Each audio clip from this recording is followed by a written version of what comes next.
بسم الله الرحمن الرحيم. الحمد لله والصلاة والسلام على رسول الله وعلى آله وأصحابه ومن والاه.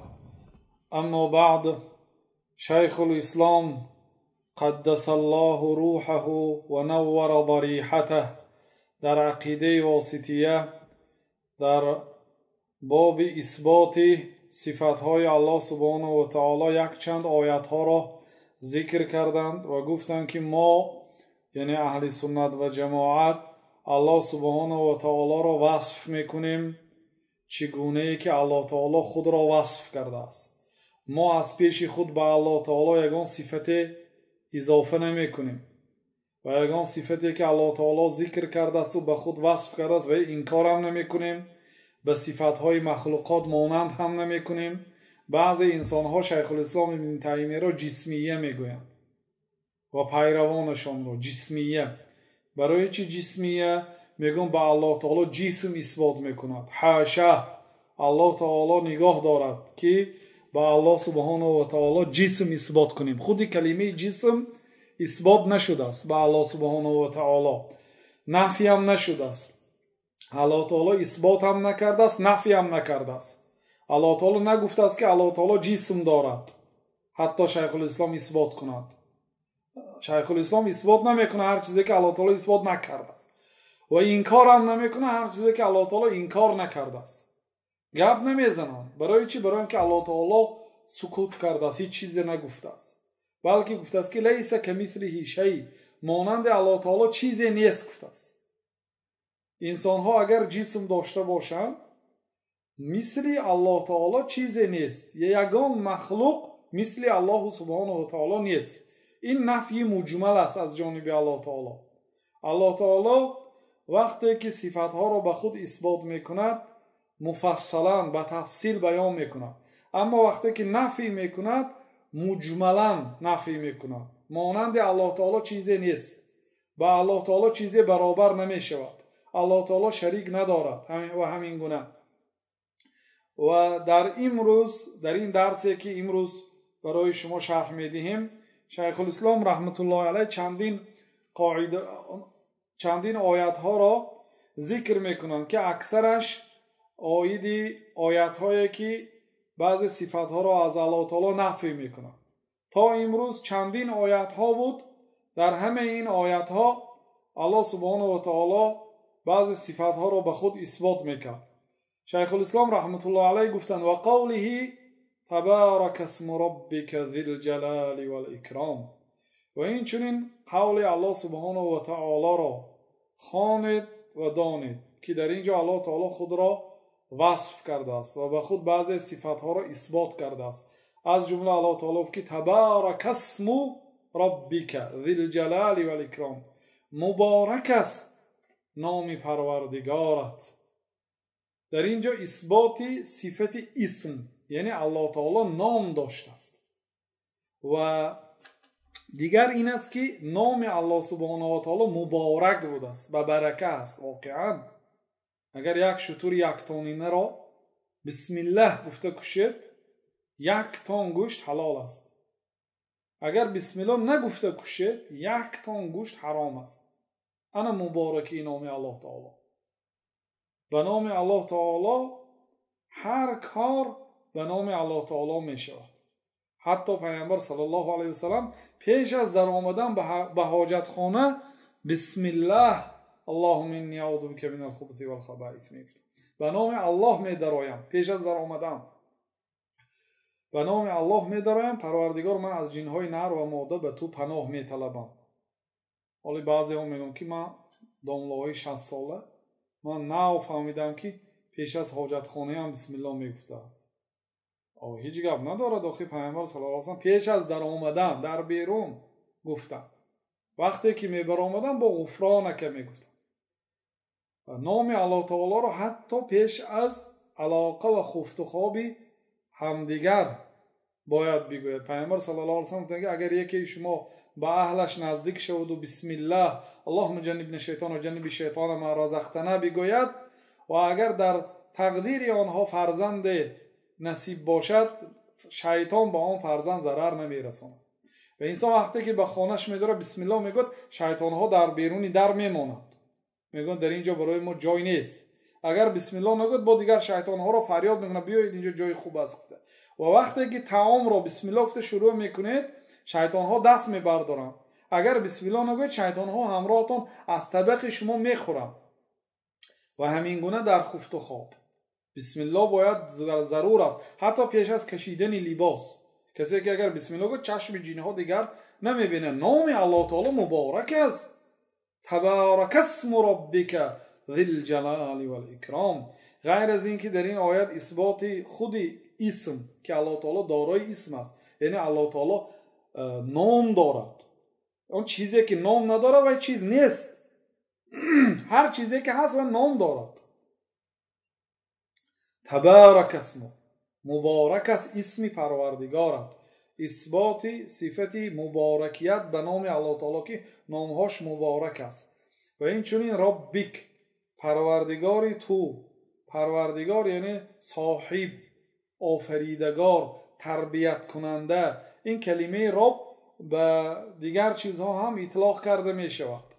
مثلا من رب هذا البیت، کی صاحب این خانه گفته میشه در لغت عرب.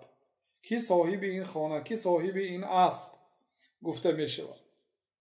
رب هذه البلده، پروردگار این شهر، یعنی امیری شهر یا که رئیس شهر یا صاحب این خانه. به همین معناهای هم می آید. خیلی که الله تعالی که رب ارحمهما کما ربیانی صغیرا. تو بگو ای فرزند آدم که پروردگارا پدر و مادری مرا رحم کن، چه خیلی که آنها مرا در خردسالی هم تربیت کردن. کما ربیانی، چه خیلی که پدر و مادرم در خردسالی مرا تربیت کردن. آنها هم پروردگار بودن، لیکن پروردگار ضعیف، پروردگاری که همه حاجتهای شما را نمیتواند روا کند. پروردگاری مثلا وفات کننده، پدر و مادرها از دنیا میگذرند. پروردگاری هست که بیمار میشه، یعنی پروردگار تربیت کننده اونجا. اما صفت پروردگاری با الله تعالی این صفت کمال است. پروردگاری تمام عالمیان است. الحمدلله رب العالمین. حمد به اون اللهی که رب عالمیان است، پروردگاری تمام عالم است. ابن کثیر چند قولها را آوردن و قیل با صیغه تمرید آوردن که 18,000 عالم گفته. عالم بی عدد است. عالم، عدد عالم را غیر الله تعالی کسی نمیدونه. عالم مورچه ها، عالم ماهی ها، عالم فرشته ها، عالم جن ها، عالم انس ها. همین گونه پروردگار عالم تربیت کننده و آفریدگار و سازنده تمام عالم است که این صفت خاص الله سبحانه و تعالی است. ذی الجلال والاکرام. الله سبحانه و تعالی ذات است که صاحب جلالت است، بزرگی است. والاکرام، صاحب اکرام، یعنی الله تعالی ذات است که احترام کرده می شود. اگر الله تعالی سخن کند، فرشته ها همه بیهوش میشن، از جبریل شروع. از جهت بزرگی الله سبحانه و تعالی. والاکرام، الله تعالی ذات است که او را اکرام کرده می شود. سخنهای او اکرام کرده می شود، به بالا گذاشته می شود. بی طهارت قپیده نمی شود سخن الله تعالی. و این چنین الله تعالی پیغمبرها و بندگان صالح را احترام میکنه، اکرام میکنه. یعنی در این آیت خیلی که دیدید صفتهای مبارک بودن نامش، اثبات خود نام به الله تعالی، صفت پروردگاری، صفت جلالت و بزرگی و صفت اکرام الله تعالی اثبات کرد. و قوله فاعبده واصطبر لعبادته هل تعلم له سمیا. تو پروردگار عالم الله تعالی را عبادت کن، یگانه پرستش کن و در عبادت الله تعالی صبر کن.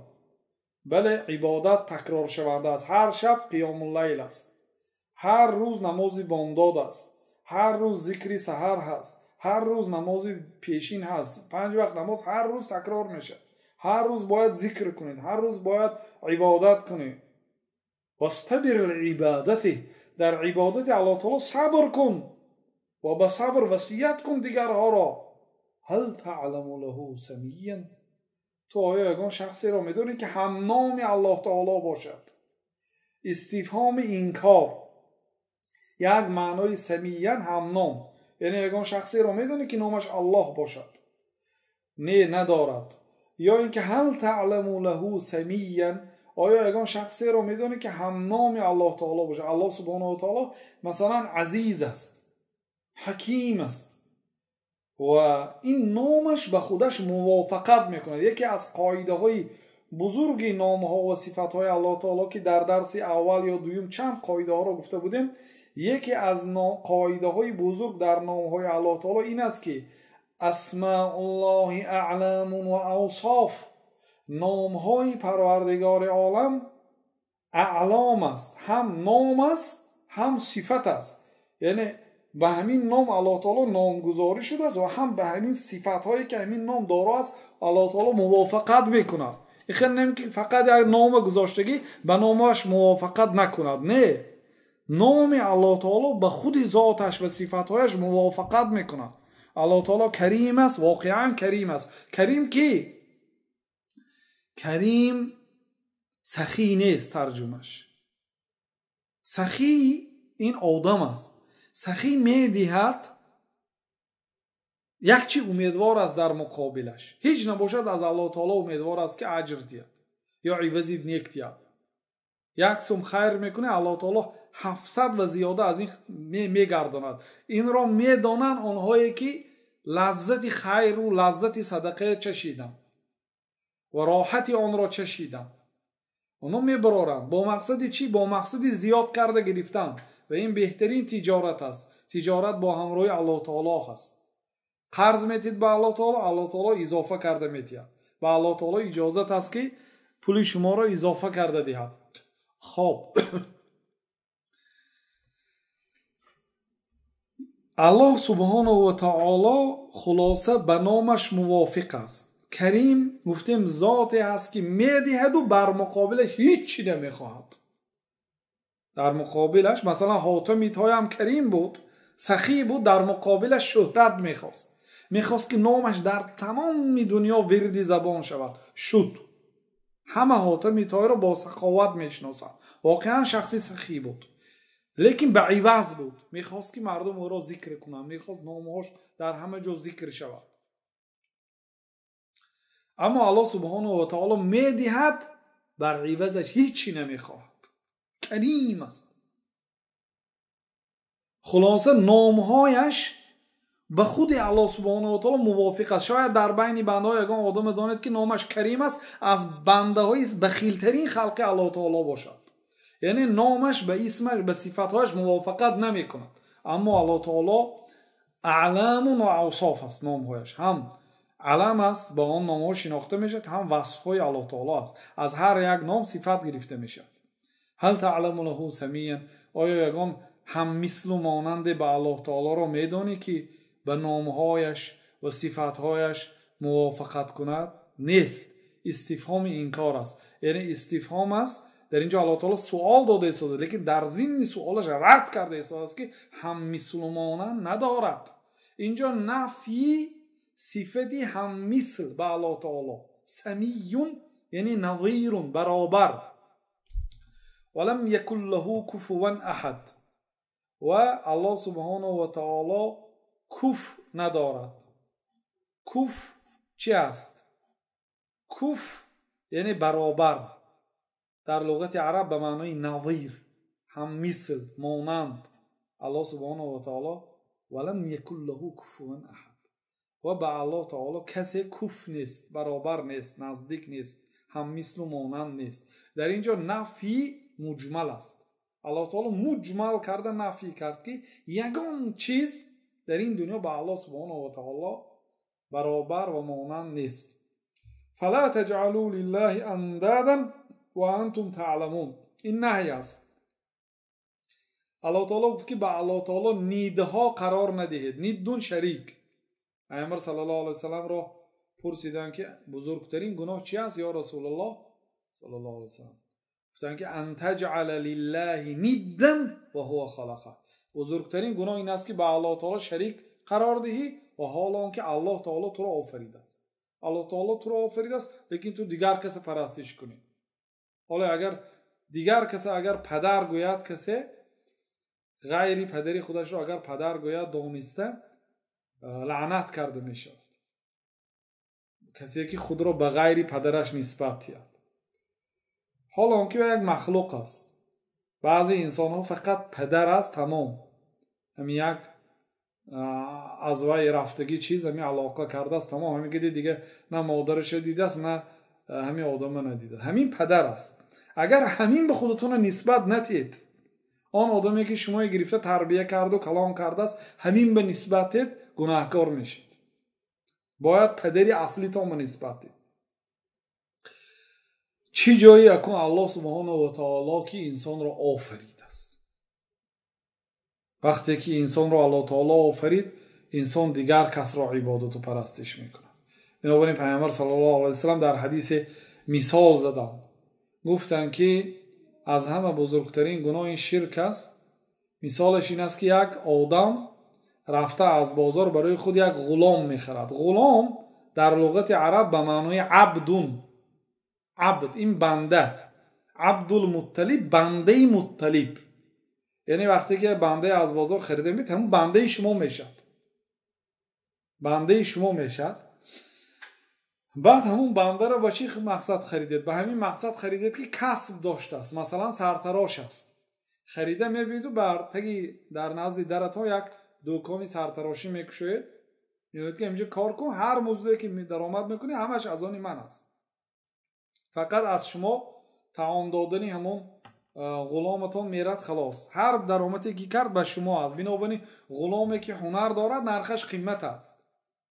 مثلا سرتراش باشد، غلام علمدار باشد، یا غلام پرهنر باشد، یا غلام زیبا باشد، علل خصوص کنیزک، نرخ و نواش قیمت میشه.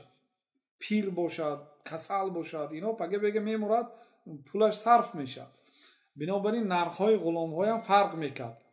خلاصه بعد پیامبر صلی الله علیه و سلم که همون غلام شما خریده آمدید و وی مهنت کرده است و هر پولی که جمع میکند در آورده به همسایه میدهد. این است مثال آن بنده ای که الله تعالی او را آفریده است و او غیر الله تعالی را عبادت میکند، در عبادت به الله تعالی شریک قرار میدهد. الله تعالی که فلا تجعلوا لله اندادا وانتم تعلمون، به الله تعالی شریک ها قرار ندهید حالا که شما میدانید که الله تعالی یگانه است، شریک ندارد. در اینجا نفی صفتی ند، شریک، یعنی الله تعالی وقتی که ما رو نهی کرد که شریک قرار ندهید، یعنی این دلالت میکنه الله تعالی شریک ندارد. و من الناس من یتخذ من دون الله اندادا یحبونهم کحب الله. آیت دیگری، از بین آدم ها شخصیت های هست که غیر الله تعالی برای خود شریک های قرار داده است، دیگر چیزها را برای خود اله گرفته است، معبود گرفته است، او را عبادت میکنه. یحبونهم کحب الله، آنها را دوست می‌دارند مانند دوست داشتنشان الله تعالی را. اینجا یک نکته است برادرای عزیز، واقعا ما در بین مسلمان ها بعضی مسلمان ها را شاهد شدیم که مثلا دعوای اسلام دارد، حتی نماز هم میخواند ولی الله تعالی را دوست نمیدارد. بله ظاهرا با زبانش میگوید من الله تعالی را دوست میدارم میگوید، لیکن یگان علامتی دوستداری در او دیده نمیشد.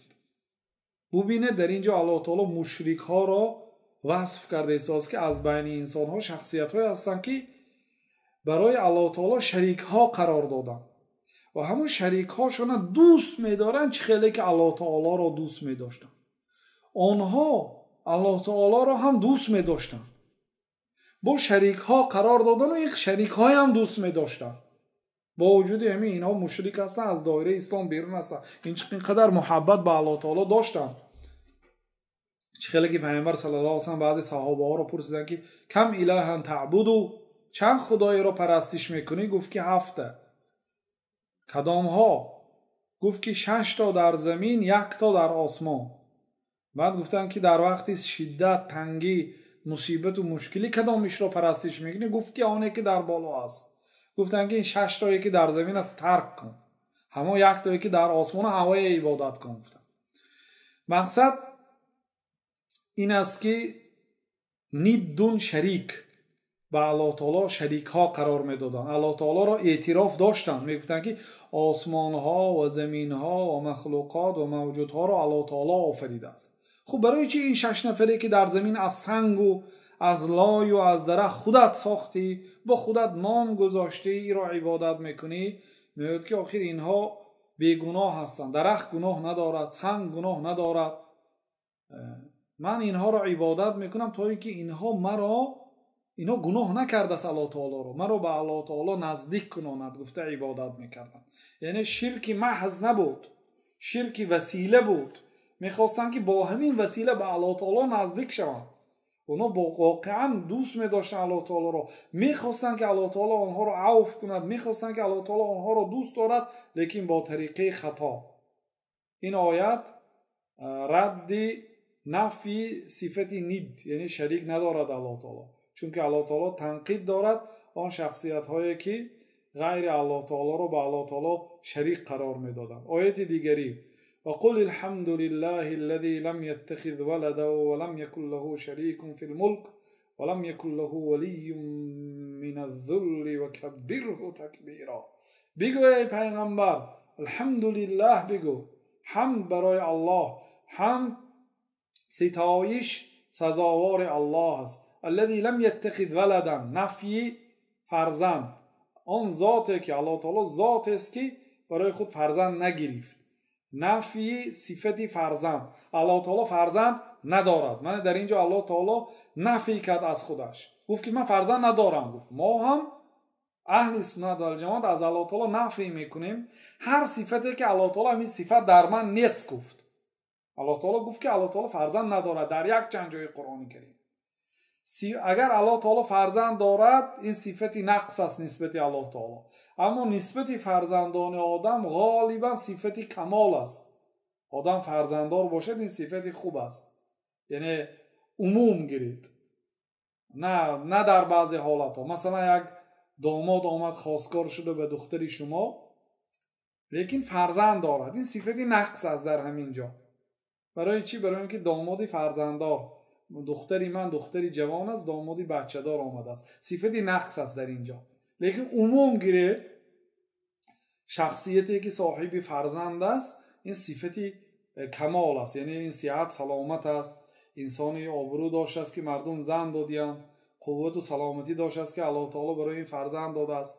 مثلا فرزنددار بودن عموم گیرید صفتی کمال است، لیکن به الله تعالی این صفتی نقص است. الله تعالی برای خود فرزند نگرفت، برای اینکه حاجت به فرزند ندارد، برای اینکه الله تعالی یگانه هست و هم مثل و مانند ندارد.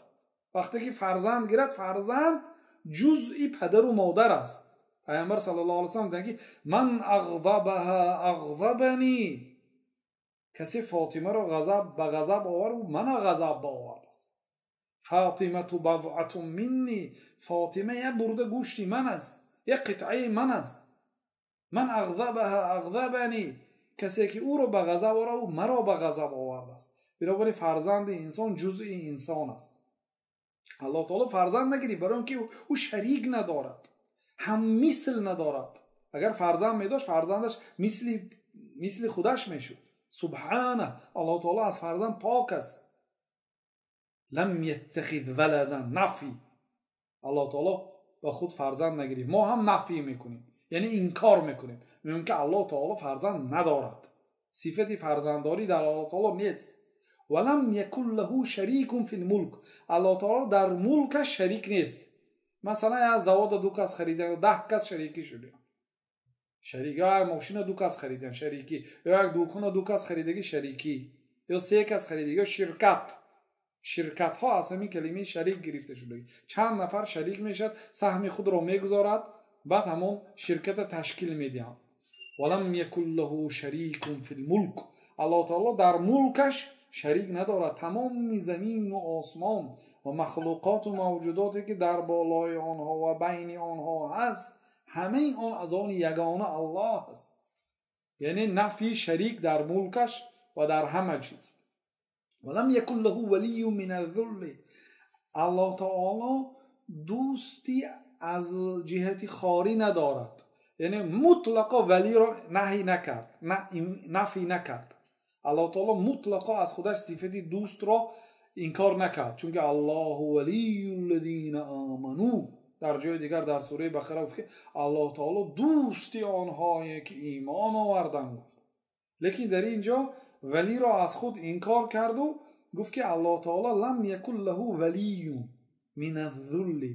الله تعالی از جهتی خاری و زاری برای خودش دوستی نگرفت. مثلا همین دولت ها، ببینید چند دولت ها به هم دیگر دوست میشن. برای چی؟ و شرطنامه ها میبینن در صورتی به من یگان دشمنی متجاوز حمله کردن، تو به من همراه شدن مرا دفاع میکنی. یعنی حتی بعضی دولت هایی که به هم دیگر دشمن بودند، وقتی که دشمنی سوم پیدا شد، برای ایمن ماندن از خوف دشمنی سوم با دشمنی اولشان دوستی کردند. اینه میگوید که ولی من الذل، از جهت خاری دوستی کردند. مثلا در تاریخ هم هست که بعضی دولت های نصرانی ها آمده با دولت های مسلمان ها دوستی کرده هستند، نه از جهت دوستداریشان بلکه از جهت خاریشان که ما رو در پناهت بگیر، بیا با هم دوست شویم، با هم دوست شویم. اگر به تو هم حمله کردم ما کمک میکنیم، به ما هم حمله کردم تو کمک کن. همدیگر رو دستگیری کرده دولت های به هم دوست میشویم. گفته آمده دوستی میکنن از جهت خارگی، از جهت زارگی، از جهت حاجتمندیشان. ولم یکن له ولی من الذل. الله سبحانه و تعالی ولی دوست ندارد از جهتی آنکه الله تعالی محتاج شود به دوست. دوست انسان بسیار باشد، یار و رفیقاش دوست بسیار باشد، خوب است برای آنکه او را دستگیری میکنند، چون که او حاجت دارد به دستگیری. اما الله سبحانه و تعالی ندارد. الله تعالی دوست ها گرفت از برای خودش پیغمبرها، برای خودش مؤمنها را دوست گرفت فقط برای خیر و سخاوت و یاری، نه برای از آنها یاری پرسیدن.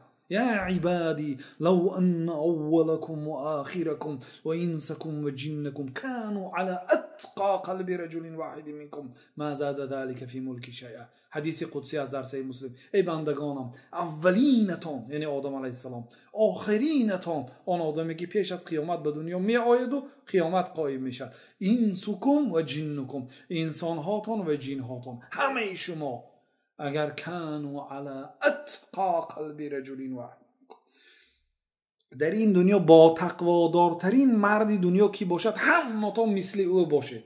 یعنی مثل حضرت محمد علیه السلام در دین و در تقوای و پرهیزگاری باشید. ما زاد ذلک فی ملکی شیئا، این در ملک من یک چیزی را زیاد نمیکنه. و اگر همه شما که افجری خلق الله، مانندی بدترین خلق الله تعالی، فاسقترین و کافرترین خلق الله تعالی باشید، همتان، ما نقص ذلك من ملکی شیء، این از ملکی من چیزی کم نمیکنه. الله تعالی به عبادت بندگان محتاج نیست، به هیچ چیز محتاج نیست الله سبحانه و تعالی. ولم یکن له ولی من الذل، الله تعالی دوست نداشت که از جهت احتیاجمندی به خود دوست گرفته باشد. و کبره تکبیرا، الله تعالی را بزرگ شماریدنیه. الله تعالی الله اکبر بگو، الله اکبر و کبیرا بگو. الله تعالی رو در قلبت، در زبانت، در وجودت از همه چیز بزرگ و کلان شمار. در اینجا نفی صفت فرزند و نفی شریک و نفی دوستیه که الله تعالی از احتیاجمندیش به خودش دوست گرفته باشد ندارد این خیل چیزا. و کبیره تکبیران، الله تعالی رو بزرگ شمار چون که او ذات بزرگ است. اثبات صفت بزرگیت به الله تعالی و نفی یک چند صفت هایی که در بالا گذشت. یسبح لله ما فی السماوات و ما فی الارض له الملک و له الحمد و هو علی کل شیء قدیر. آیت دیگر الله تعالی را تسبیح میگوید آن چیزهایی که در آسمان ها هست و آن چیزهایی که در زمین هست. تسبیح میگوید یعنی سبحان الله میگوید. الله تعالی پاک است میگوید. از چی پاک است؟ از عیب، از نقصان، از صفاتهای کمبودی الله سبحانه و تعالی پاک است. از هر یک وصفی بدی که مشرک ها، کافر ها الله تعالی را وصف کردن، الله سبحانه و تعالی از وصف آنها پاک است. از تمام صفتهای کمبودی، صفتهای نقص، صفتهای بد، صفتهای پست الله سبحانه و تعالی پاک است. او را پاک می شمارند تمام آنهایی که در آسمان ها و در زمین ها هست. و این من شیء الا و یسبح بحمده، چیزی نیست مگر به الله تعالی تسبیح میگوید الله تعالی همه چیز تسبیح میگوید سبحان الله، ولکن لا تفقهون تسبیحهم، لیکن شما تسبیح آنها را نمیفهمید. سبحان الله گویی مخلوقات دیگر را، حتی جمادات، پردمیت ها، گیاه ها، حیوان ها، همه به الله تعالی تسبیح میگوید. له الملک، ملک از آن الله تعالی است، اثبات صفت ملک. و له الحمد، حمد و ستایش، حمد کلمه ای که هم در حالت خرسندی هم در حالت مصیبت گفته میشد، همه حالت برای او حمد گفته میشد. این کس نیست دیگر که همه وقت رحمت گویید، زندم رحمت گویید و تیدم رحمت گویید، نیست این کس. بنابراین حمد از آن الله تعالی است. له الحمد و له الملک و له الحمد، ملک از آن الله تعالی است، حمد از آن الله تعالی است. و هو علی کل شیء قدیر، الله تعالی به همه کار قادر است، به همه کار الله سبحانه و تعالی قادر است. اثبات صفت قدرت، اثبات صفت ملک، اثبات اینکه الله تعالی سزاوار حمد است. و وقتی که الله تعالی را از تمام صفتهای عیب پاک شماریدن، این دلالت میکند که همه صفتهای کمال الله تعالی آن را دارا هست. الله تعالی دارای صفتهای کمال است. وقتی که از الله تعالی صفتهای کمبودی و نقص و پست را نفی میکنیم و انکار میکنیم، ضدش این است که اثبات صفت کمال است. آیت دیگری تبارک الذی نزل الفرقان علی عبده ليكون للعالمين نذيرا الذي له ملك السماوات والأرض ولم يتخذ ولدا ولم يكن له شريك في الملك وخلق كل شيء فقدره تقديرا. تبارک الذی نزل الفرقان، مبارک است الله تعالی، خودش مبارک است، غیر از اینکه نامش هم مبارک است، خود الله تعالی مبارک است. الله تعالی مبارک است، ذاتی که برکه در دست اوست، برکه میدهد، زیاد میکند کم را. ببینید از یک آدم در روی زمین اینقدر آدم های زیاد آفرید. مبارک است الله تعالی، آن ذاتی که قرآن را نازل کرد. اینجا به لفظ فرقان آمده است. یکی از نامهای قرآن کریم فرقان است. فرقان از کلمه فرق گرفته شده است، یعنی حق و باطل را جدا میکند. مبارک است آن ذاتی که قرآن را به بنده اش نازل کرد. بنده اش یعنی محمد صلی الله علیه و سلم. این اضافه تشریف، بنده اش گفت، بنده را به خودش اضافه کرد، بنده الله گفت، اضافه تشریف و اکرام، همچون احترام، بنده الله گفت. لیکون للعالمین نذیرا، الله تعالی قرآن را به بنده اش نازل کرد تا اینکه بنده اش مردم را نذیر باشد، بیم کننده و ترساننده از عذاب الله تعالی باشد. یعنی پیامبر صلی الله علیه و سلم مردم را از عذاب الله تعالی ترسانیدند. الذی له ملک السماوات والارض، الله تعالی ذات است که ملک آسمان ها و ملک زمین ها از آن الله تعالی است. اثبات صفت ملک، انا میگوید که همین اسب از آن کی است؟ از آن فلانی. اثباتی انا همین ملک به فلانی. وقتی که میگوید که ملک آسمان ها و زمین ها از آن الله تعالی است، اثبات صفت ملک به الله تعالی هست. ولم یتخذ ولدا ولم یکن له شریک فی الملک، الله تعالی ذات است که فرزند نگرفت. نفی فرزندداری، انکار آن که الله تعالی فرزند ندارد. ولم یکن له شریک، الله تعالی شریک ندارد در ملکش و در عبادتش هم ندارد، لیکن مردم قرار دادند. و خلق کل شیء، الله تعالی همه چیز را آفرید. اثبات صفت پرور خالقیت، الله تعالی آفرید است همه چیز را. فقدره تقدیرا، وقتی که همه مخلوقات را آفرید بعد آنها را تقدیر، اجل گذاشت و هر یک مخلوق اجل گذاشت. وقتی که هر یک مخلوق را اجلش که فرا رسید بعد نیست و نابود میشد. اثبات صفت خلق به الله تعالی. ما اتخذ الله من ولد وما كان معه من اله اذا لذهب كل اله بما خلق ولعلى بعضهم على بعض سبحان الله عما يصفون عالم الغیب والشهادة فتعالى عما یشرکون. آیت دیگری الله تعالی میگه که متخذ الله من ولد. الله تعالی برای خود فرزند نگرفت. برای چی این گپ ها رو بارها گفته ایستاد است؟ برای اینکه یهودا گفتن که عزیر ابن الله، عزیر بچه الله است، پسر الله است. و قالت النصارى المسیح ابن الله، نصرانی ها گفتن که مسیح پسر الله است. و عرب ها گفتن که فرشته ها دختر الله است. نعوذ بالله. متخذ الله من ولد. الله تعالی برای خود فرزند نگرفت. و ما کان معه من اله، همراهی الله تعالی دیگر الهی نبود، دیگر ذاتی نیست که پرستش کرده شود، سزاوار عبادت و پرستش باشه. اذا لذهب كل اله بما خلق. اگر در این عالم غیر الله تعالی باید خدای دیگر میشد، باید الهی دیگر میشد، ذاتی که سزاوار پرستش میشد یکی دیگر. اذا لذهب كل اله بما خلق. هر یک اله یکی از صفاتش اینکه خلق کردگی است. من الله تعالی ما را آفرید، زمین ها را آفرید. اگر فرزن، الله تعالی مثال عقلی آورد، فرزن اگر در این دنیا دو اله میشد غیر الله تعالی با دیگر اله میشد، هر یک اله به آن چیزی که خودش خلق کرده است به بالای دیگریش کلانیگری میکرد. مثلا میگفت که ای شریک، مثلا بگو مخلوقات خود را، انسان ها رو تو آفریدی، مثلا حیوان های مرا نخورن، حیوان ها رو این خدا آفرید. مثلا دو خدا که شد، نصفی مخلوقات رو اینش آفریدگی است، نصفی مخلوقاتش رو این آفرید. نصفی زمین و آسمان از آن این است، نصفش از آن این است. این فرزند. اگر هم خیلی میشد هر دو خداها با همدیگر جنگ میکردن، میگفت که آیا انسان هایی که تو آفرید، گاو و گوسفند هایی که من آفریدم خورده است، بگو نخورد. اینش میاد که گاو و گوسفندای تو علف هایی که من آفریدم خورده ایستاده است.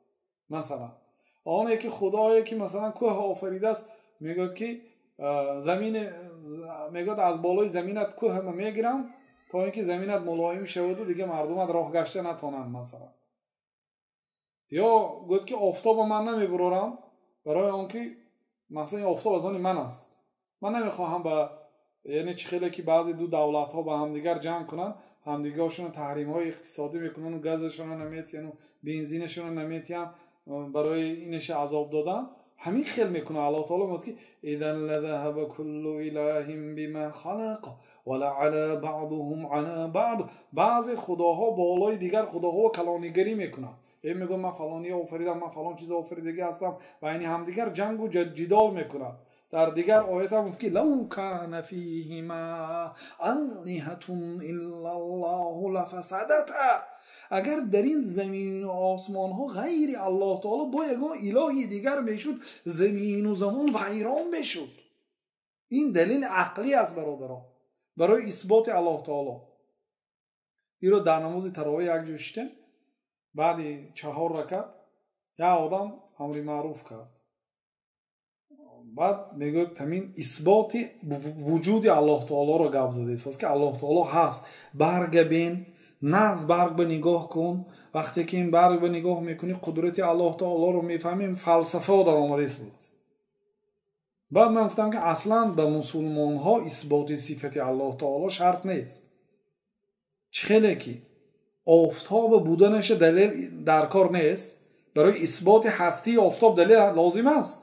لازم نیست. همه بچهش میبینه تمام. هستی الله تعالی روشن‌تر از آفتاب است.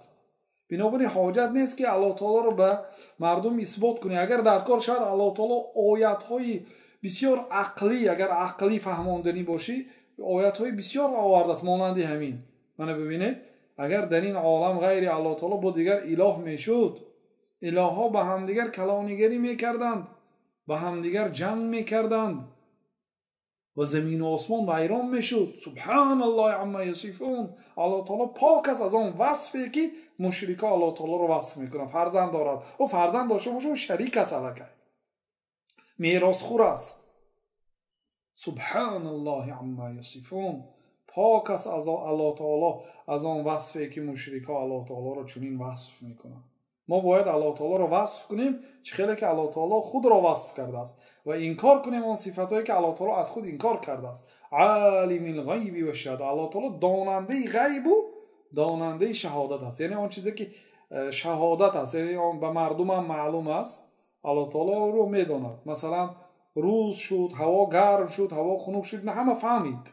این شهادت است. این مردم هم دانستن، الله تعالی میدانست این را و میداند. غیب هم میداند الله تعالی فردا چی میشود، بعد 1 سال چی میشود. داننده غیب و حاضر است.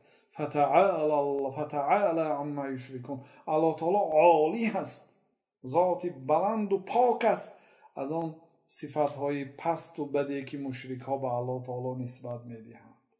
آیت دیگری در این آیت الله تعالی از خود فرزند را نفی کرد و غیر الله تعالی دیگر اله نبودن را هم نفی کرد. گفت که الله تعالی یگانه شریک نداره، یعنی شریک را از خودش نفی کرد و به خود صفت علم را اثبات کرد که الله تعالی داننده غیب ها، عالم. الله تعالی عالم یگان جانده عالم نآمده است، عالمی مطلق، عالمی خالی، بلکه عالم الغیب و شهاده آمده است. برای اینکه عالم گفته میشه به اون شخصی که علم دارد. الله تعالی فقط عالم نیست، عالم الغیب و شهاده، داننده غیب و داننده حاضر. حاضر هم میداند، غایب هم میداند. الله تعالی مثل الله تعالی کسی نیست. یعنی الله تعالی با نام فقط عالم خود را وصف نکرده است. عالم الغیب و شهاده آمده است و علیم آمده است. علیم صیغه مبالغه عالم، یعنی بی‌نهایت علم دار. فلا تضربوا لله الامثال ان الله یعلم و انتم لا تعلمون. با الله تعالی مثال ها نآورید، الله تعالی رو به مخلوق ها مانند نکنید. الله تعالی میداند، شما نمیدانید. اثبات صفت دانستن و الله تعالی علم و انکار صفت مثل.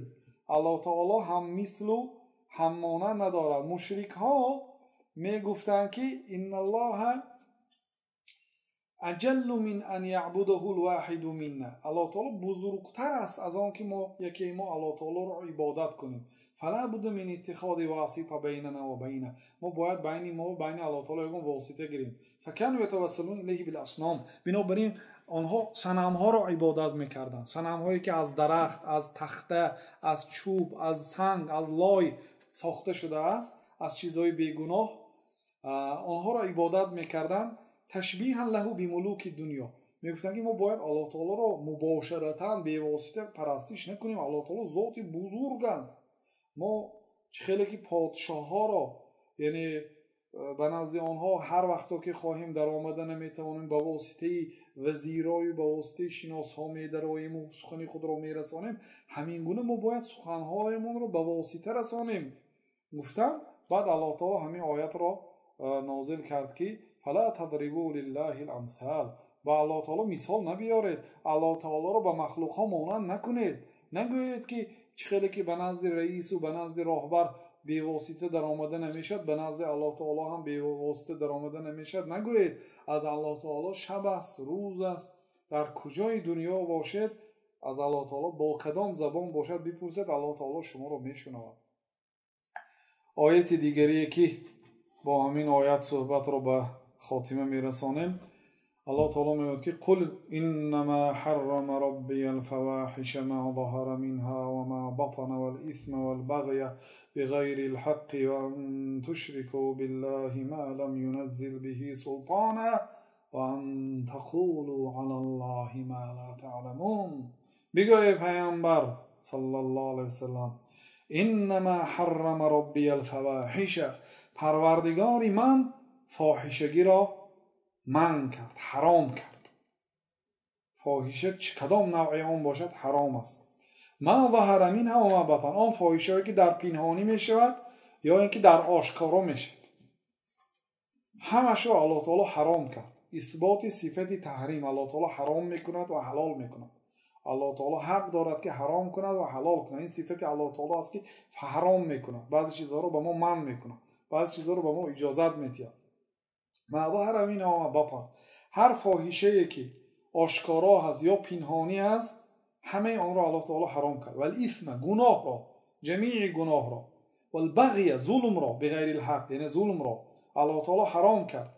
و ان تشرکوا بالله ما لم ينزل به سلطانا، و اینکه به الله تعالی کسی را یا چیزی را شریک بیارید، آن کس و چیزی که الله تعالی سلطان دلیل و حجت نازل نکرده است، به آنکه وی هم مثل مانند الله یا شریک الله تعالی باشد که او را شریک قرار دهید و پرستش و بندگی کنید. الله تعالی یگانه ذاتی که پرستش و بندگی کرده میشه. ابن کثیر رحمت الله علیه گفته که الخالق لهذه الاشیاء هو المستحق للعباده، آن ذاتی که آسمان های و زمین های و آفتاب و ماهتاب و شب و روز و ستاره های و اینقدر مخلوقات عظیم را آفریده است، تنها خودش به شریک، او هست سزاوار عبادت.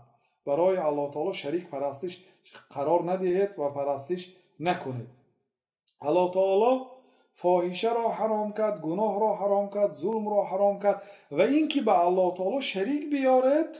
و ان تقولوا علی الله ما لا تعلمون، و اینکه به الله تعالی آن چیزی که الله تعالی نمیدانید نسبت دهید. از نام الله تعالی بگویید آن سخنی را که نمیدانید. یعنی وقتی که همین کار مستحب است میگویید، بین 4 رکعت تسبیح خواندن خوب است میگویید، مثلا شما بدون علم به الله تعالی اثبات کردید که الله تعالی همین را دوست می‌دارد، گفتید علم ندارید، از نام الله تعالی شما سخن کردید. و ان تقولوا علی الله ما لا تعلمون، این همسایه شرک آورد الله تعالی. به علم از نام الله تعالی سخن کردن، از نام شرط نه که شما الله تعالی گفت گویید. وقتی که مستحب گفتید، معنای مستحب چی است؟ معناش اینه که الله تعالی اینو بد می‌بینه، دوست می‌داره. مکروه گفتید، معناش چی است؟ یعنی الله تعالی اینو بد می‌بینه. شما به الله تعالی همین چیز را اثبات کردید که الله تعالی بد می‌بینه یا دوست می‌داره. اگر بدون علم باشد، این همسایه شرک است در قرآن. و ان تشرکوا بالله ما لم ينزل به سلطانا و ان تقولوا علی الله ما لا تعلمون. وقتی که یک گناه را با یک گناه در قرآن همسایه می‌بیارد، دلالت به حرمت آن می‌کند، به بزرگ بودن آن. بنابراین حرکت کنید از نام الله تعالی بدون علم سخن نکنید که بسیار گناهی کلان است. شیطان هم اساسا به همین چیز وسوسه می‌کند مردم را. و این یکی از علامت‌های قرب قیامت است که آنهایی که از نام الله تعالی بدون علم سخن می‌کنند بسیار شدی‌اند. هر یک بلاگر از نام الله گپ می‌زند، نصیحت می‌کند مردم را. خب در این آیت اثبات اینکه نفی اثبات آن که الله تعالی حرام می‌کند و نفی شریک با الله سبحانه و تعالی و یگان در دنیا یگان شریکی نیست که الله تعالی به شریک بودن او دلیل نازل کرده باشد. والله اعلم و صلی الله و سلم علی نبینا محمد و علی آله و اصحابه اجمعین.